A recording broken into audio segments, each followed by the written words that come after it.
And here is the Vegan's Almanac for today, the 17th of February, 2025.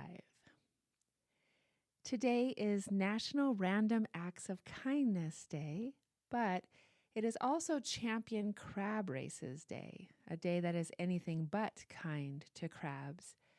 Considered a sporting event by the National Crab Racing Association, a typical crab race event requires people to enter crabs in competitions with a chance to win prize money. Competing crabs enter about 12 to 14 heat races. The winner of each race goes on to compete in the championship race. The race begins with the competing crabs under a bowl in the middle of a racing ring. Once the bowl is lifted, the race begins, and it ends when a crab crosses outside the ring. On this, quote, holiday, thousands of crabs are killed and eaten as part of the celebration. Crabs constitute a significant decomposer in the marine system. They help clean the sea. Crabs are intelligent, complex individuals who feel pain and fear, defend their lives, and should be respected rather than being removed from the sea, treated as toys, boiled alive, and consumed. Dr. Robert Elwood, a professor of animal behavior at Queen's University, Belfast, who has studied crustaceans for decades, says denying that crabs feel pain because they don't have the same biology as mammals is like denying they can see because they don't have a visual cortex. Crabs not only feel pain, but also remember and actively try to avoid what caused it.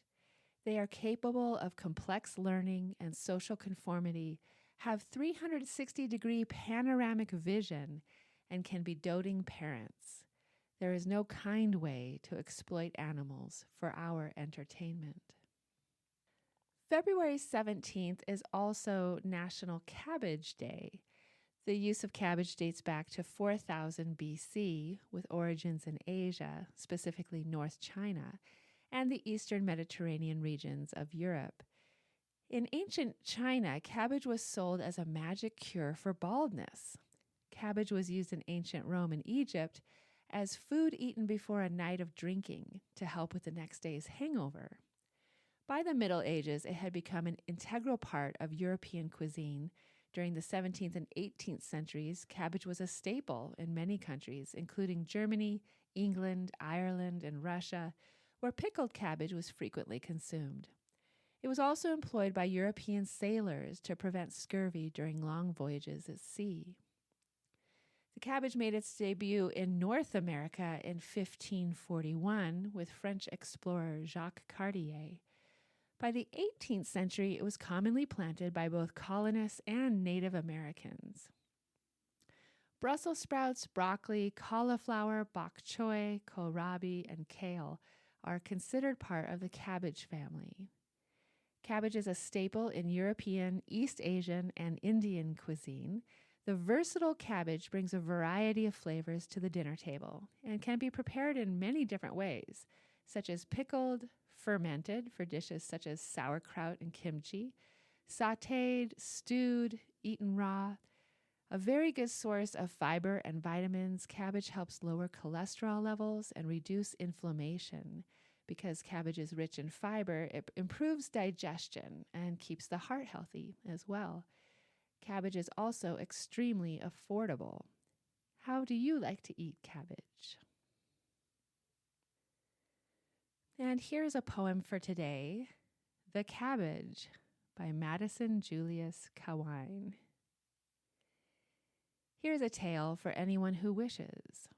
There grew a cabbage once among the flowers, a plain, broad cabbage, a good wench, whose hours were kitchen busy with plebeian dishes. The rose and lily, toilless, without model. Patricians born despised her.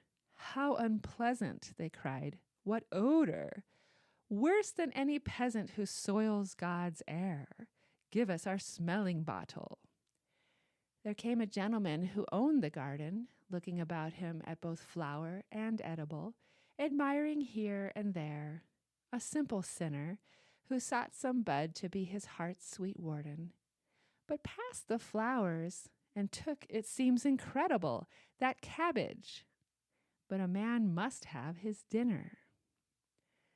The Cabbage by Madison, Julius, Cawein. This has been the Vegan's Almanac, with the reminder to leave crabs alone and eat cabbage.